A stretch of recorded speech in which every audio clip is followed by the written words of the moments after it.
The dining room had seemed different.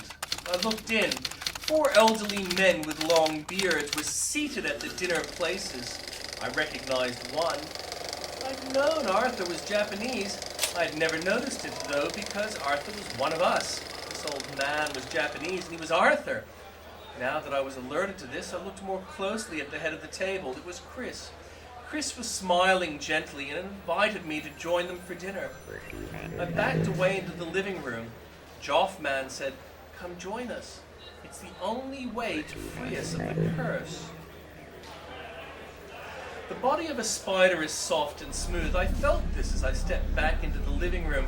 4 spiders were seated in the 5 spaces.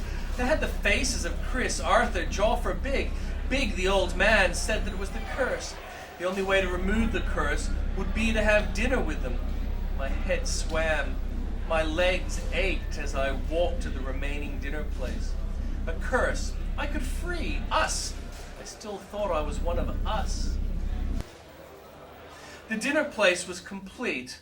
A beautiful fruit bowl with polished and fresh fruit. Various roast meats. I was scared but hungry, but I finished my dinner. The bones by the side of the plate spelt a message afterwards, telling me that the flesh that fell so easily from the bone had been my friends. I felt sick. My friends. I felt sorry for myself. I felt sick. Spiders were gone. I might have felt relief. I felt sick. That might have been the end of things. I would have preferred it if it had been. Instead, I became restless.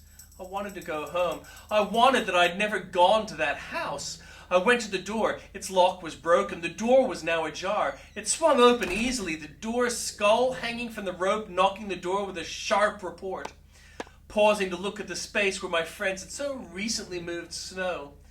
And as I opened the fence, the worst was to come. I became a spider.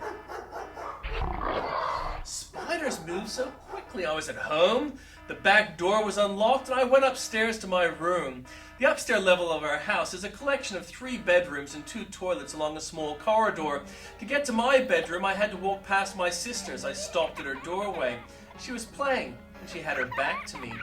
She was seated on the ground, one leg outstretched and the other curled into a bundle she could rest her chin on.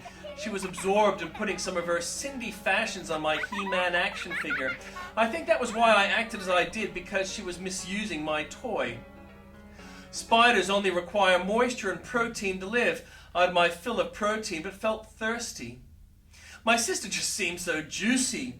My mandible broke her neck and I sucked out her blood. I don't think she felt a thing. I dragged her body to hang it from her wardrobe. Maybe I'd come back later.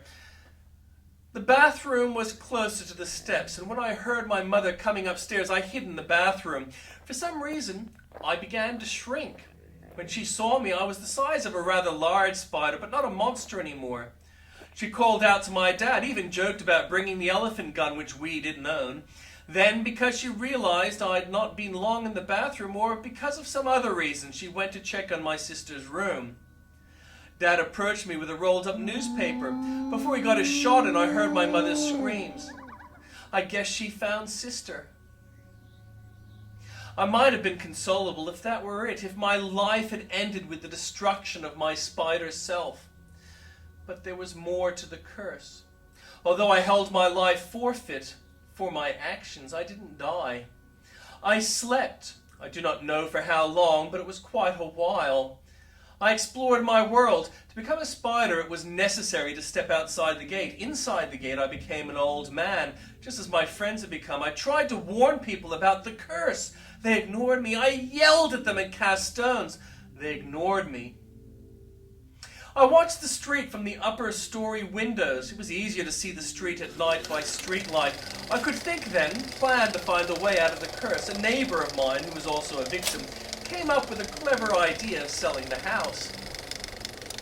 It is cold night. The house is sold. A family of 5, a successful businessman. Maybe now the curse will end. I'm before the fireplace. Seated, I think of horror. My friends. Horror. My sister. Horror. I think of horror. Horror. Horror.